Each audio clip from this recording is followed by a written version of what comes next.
जय श्री कृष्णा। मैं S M Kathuria आप सबका वैदिक प्रेडिक्ट में स्वागत करता हूं। आज का विषय है तुला राशि 2022 का वार्षिक फल। जैसा कि दोस्तों ग्रहों की स्थिति बता रही है कि 2022 में पहले जैसी स्थिति नहीं रहेगी। जो 2 साल आपने बिताए हैं उससे काफ़ी बेहतर होगी। ऐसा नहीं कह रहा हूँ कि स्ट्रगल नहीं रहेंगे, स्ट्रगल हैं, अलग अलग फील्ड में अलग अलग स्ट्रगल हैं, लेकिन पिछले 2 साल के मुकाबले काफ़ी बेहतर होने वाली है। तो इसलिए नए साल की सबसे पहले आपको शुभकामनाएं देता हूँ और ये कामना करता हूँ कि आपके लिए ये नया साल जो है वो लाभकारी हो और आपके सारे काम परिपूर्ण हो। अब मैं तुला राशि के बारे में बताऊंगा। तो तुला राशि के स्वामी हैं शुक्र। शुक्र जो भोग विलास के कारक हैं, आपको सांसारिक सुखों के देव जो हैं वो शुक्र देव ही हैं। और शुक्र का गोचर ज़्यादातर घरों में अच्छा माना जाता है, सिवाय जब वो अस्त होते हैं या अपनी नीच की राशि में होते हैं। उस वजह से थोड़ा से कहीं परेशानी आ सकती है। और बाकी ग्रहों की स्थिति अगर देखें आपके लिए इस साल 2000, तो जो बदलाव आने वाले हैं उनमें ज़्यादातर ये है कि गुरु जो है वो अपनी मीन राशि में रहेंगे 13 अप्रैल के बाद। शुक्र तो वैसे भी हर महीने राशि बदलते हैं, वैसे 29 जनवरी तक ये वक्री हैं, उसके बाद मार्गी हो जाएंगे। शनि जो अभी तक आपकी ढैया चल रही थी 2022 में, वो ढैया ख़त्म होगी 28 अप्रैल को, लेकिन 3-3.5 महीने के लिए। उसके बाद शनि देव वापस मकर राशि में आ जाएंगे। शनि देव क्योंकि आपकी कुंडली के लिए योग कारक रहे हैं, तो इनका गोचर भी काफ़ी अच्छा माना जाता है और साथ ही में इस साल उनकी स्थिति बहुत अच्छी रहने वाली है। मंगल 45 दिन में अपनी राशि बदलते हैं और अपना गोचर शुरू कर रहे हैं ये वृश्चिक राशि से। और इस साल राहु केतु 2022 में वो भी अपनी राशि बदलेंगे। राहु आपके अष्टम भाव से चलकर ये आएंगे आपके सप्तम भाव में और केतु आ जाएंगे आपकी राशि पर। तो ये ग्रहों की स्थिति बदलाव आएगी।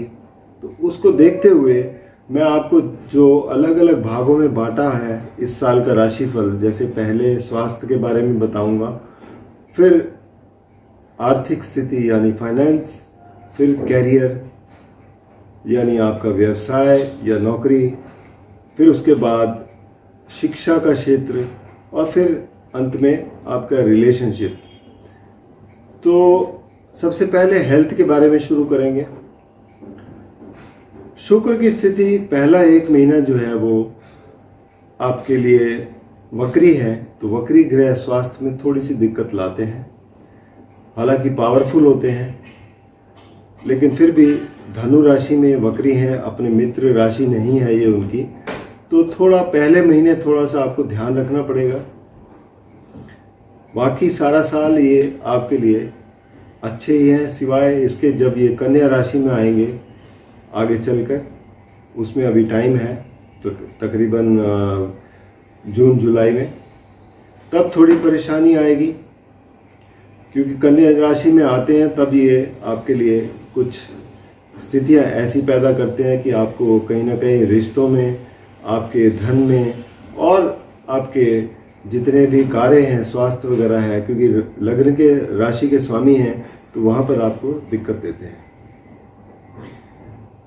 तो बाकी कोई आपके लिए ऐसी समस्या बड़ी नहीं है स्वास्थ्य के मामले में देखा जाए तो। आर्थिक स्थिति की बात करें तो आर्थिक स्थिति के लिए हम देखेंगे दूसरा घर जो कि मंगल का है। यहाँ पर वृश्चिक राशि है और केतु विराजमान है यहाँ पर। मंगल का गोचर भी यहीं से शुरू हो रहा है। तो क्या होता है, जब मंगल और केतु एक ही साथ हो तो एक तो ये बहुत ही क्रोध लाते हैं। तो हालांकि साल की शुरुआत के 15-20 दिन आपके लिए कुछ स्थिति ऐसी रहेगी, उसमें आपको थोड़ा नियंत्रण करके चलेंगे तो आपके लिए समय ठीक रहेगा।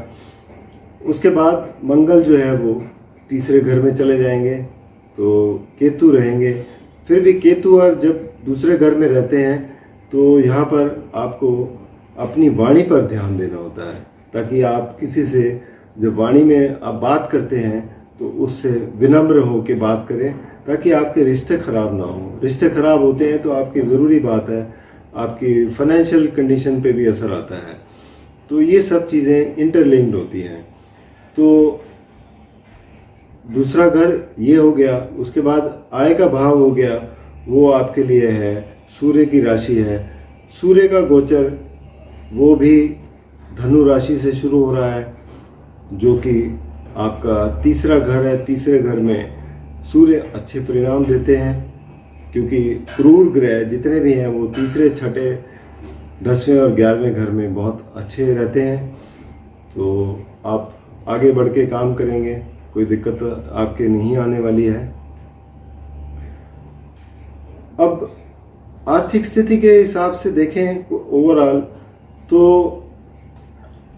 कुछ परेशानियां ज़रूर आएंगी टाइम टू टाइम, लेकिन आपके जो खर्चे हैं वो नियंत्रण में रहेंगे और अपना आप संतुष्ट रहेंगे। इस साल परेशानी बिल्कुल आपको महसूस नहीं होगी इस मामले में। आगे आप बात करें, तीसरा जो है वो है आपका कैरियर। अब कैरियर के मामले में भी देखें तो यहाँ पर मंगल की राशि कर्क राशि है। कर्क राशि के स्वामी जो है वो चंद्र हैं। अब चंद्र का गोचर 2.25 दिन के लिए होता है। 1 तारीख को ये वृश्चिक राशि में है, जो कि एक बहुत ही खतरनाक योग बना रहे हैं मंगल और केतु के साथ। तो 1 तारीख को खास ध्यान रखना है आपने कि क्योंकि मंगल और केतु के साथ अगर चंद्र ज्वाइन कर लें तो ये समझो माइंड आउट ऑफ कंट्रोल हो जाता है। तो पहले दिन हालांकि आप एंजॉयमेंट करते हैं, पहला साल है, लेकिन अपने आप को नियंत्रण में करके चलें, अपने क्रोध पर काबू पाएं, क्योंकि ये सिर्फ 1 दिन की बात है। चंद्र जो है आगे चले जाएंगे अगले दिन 2 तारीख को धनु राशि में, तब स्थिति आपके लिए ठीक रहेगी। इन बातों का ज़रूर ध्यान रखना होता है, क्योंकि चंद्र अगर जैसे आपके 10वें भाव के स्वामी हैं तो आपके हो सकता है कहीं कार्य क्षेत्र में भी कोई दिक्कत ला सकते हैं। तो इसलिए जब तक इनका सिर्फ 1 दिन पहले दिन की बात है। और वैसे चंद्र जो है अष्टम और द्वादश भाव, इन 2 घरों में आपको थोड़ा सा परेशानी में डालते हैं, जैसे कि आपको धन का नुकसान करेंगे, खर्चे बढ़ा देंगे। अदरवाइज बाकी सब में ये सामान्य या उससे अधिक अच्छे परिणाम देते हैं। तो कुल मिलाकर आपके कार्य क्षेत्र में स्थिति अच्छी है। और सबसे बड़ी बात यह है कि यहाँ पर शनि का भी दृष्टि है इस पर, और शनि की दृष्टि होने से आप थोड़ा रिस्पॉन्सिबल हो जाते हैं, कार्य जो है उसको फोकस देकर करते हैं, जिससे आपको कोई दिक्कत ना आए। वैसे इस साल आपके लिए कुछ समय अच्छा भी रहेगा, क्योंकि शनि देव जो है कुंभ राशि में आएंगे, और आपके लिए वैसे भी तुला राशि वालों के लिए ये योग कारक है, आपके काम बनाते हैं। तो कुल मिलाकर शनि देव आपको इस साल खासकर आपके लिए लाभ देने वाले हैं। और कार्य क्षेत्र में हो सकता है आपको प्रमोशन भी मिल जाए, या व्यवसाय में है तो व्यवसाय में हो सकता है आप आगे बढ़ पाएँ, अपने व्यवसाय को थोड़ा और एक्सटेंड कर सकते हैं। तो ये सब आपके लिए इस साल संभावना दिखाई दे रही है। अब बात करें आपके शिक्षा के क्षेत्र की, तो शिक्षा के क्षेत्र के स्वामी जो है वो भी शनि हैं, और शनि यहाँ पर पंचम भाव, ये चौथा घर, दोनों में ही है, दोनों से ही देखा जाता है शिक्षा का क्षेत्र। तो शनि देव जो है आपको इस साल अच्छे परिणाम देने वाले हैं शिक्षा के क्षेत्र में। आपको जिन्होंने मेहनत करी है उनको इस साल पूरा जो उनको मिलने चाहिए वो बिल्कुल हक से मिलेगा और आपके लिए आगे रास्ते अच्छे खुलेंगे। आप चाहे हायर एजुकेशन में जाएं और आप कुछ भी जो अपने ध्येय बनाया है, अपना जो फोकस बनाया है जिन्होंने, उसके लिए आपको ये प्रेरित करेंगे और आगे बढ़ने के लिए आपको मदद करेंगे।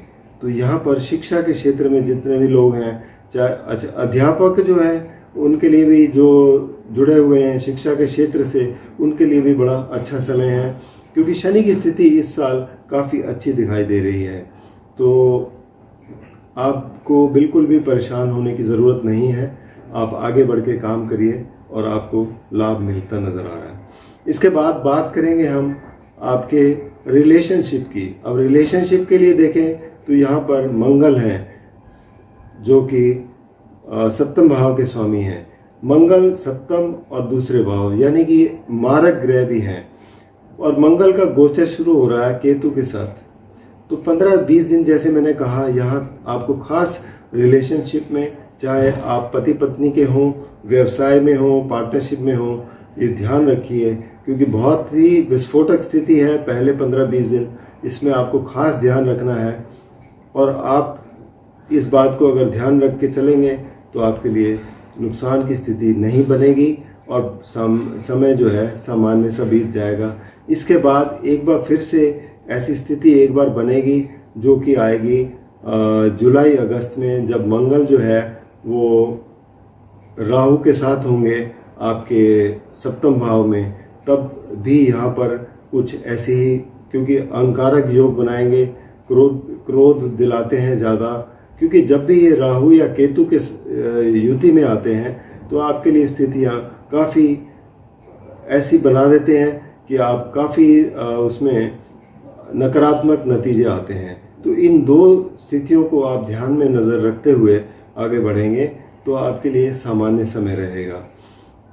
और बेसिकली क्या होता है कि आपको गोचर बताने का मतलब ही यही है कि अगर जब आपके लिए स्थितियां कुछ अच्छी नहीं हैं, उस वक़्त आपको अपने ऊपर नियंत्रण करना है और ऐसे उपाय करने हैं जिससे वो समय आपके लिए सामान्य गुजर जाए, ताकि आपको कोई नुकसान की स्थिति ना बने। तो ये सब आपके लिए बताया जाता है। भाग्य स्थान का अगर देखें तो भाग्य स्थान के जो मालिक हैं वो हैं आपके बुध। बुध की स्थिति इस साल अच्छी है, तो कुल मिलाकर आपको भाग्य का साथ मिल रहा है, काम आपके आगे बढ़ रहे हैं। सिर्फ उस समय का ध्यान रखिए जो मैंने बताया है। बाकी तुला राशि वालों के लिए ये साल काफ़ी अच्छा साबित होने वाला है। और एक बात कहूँगा कि अगर किसी को व्यक्तिगत रूप में समस्या आ रही हो, वो होती है बर्थ चार्ट में कुंडली की वजह से, तो उसके लिए आप अपने जन्म की तिथि, समय और स्थान बताकर अपना विश्लेषण करवा सकते हैं, या नीचे दिए गए नंबर पर संपर्क करें।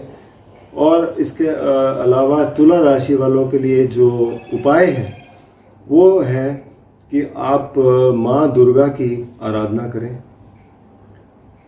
शुक्रवार को खटाई या नमक से परहेज करें, हो सके तो अगर व्रत वगैरह रख सके तो अच्छा है आपके लिए।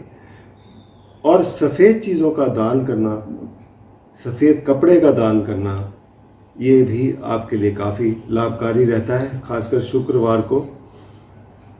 और सबसे बड़ी बात वो ये कि आप महिलाओं को, चाहे वो किसी क्षेत्र में हो, कार्य क्षेत्र में हो, घर में हो, कहीं पे भी हो, उनको आदर सम्मान करें और उनके साथ व्यवहार अच्छा रखें, तो ये भी शुक्र को मजबूती देता है। तो ये था तुला राशि वालों का राशिफल। आपको फिर से एक बार शुभकामना देते हुए कि 2022 आप सबके लिए लाभकारी सिद्ध हो। धन्यवाद।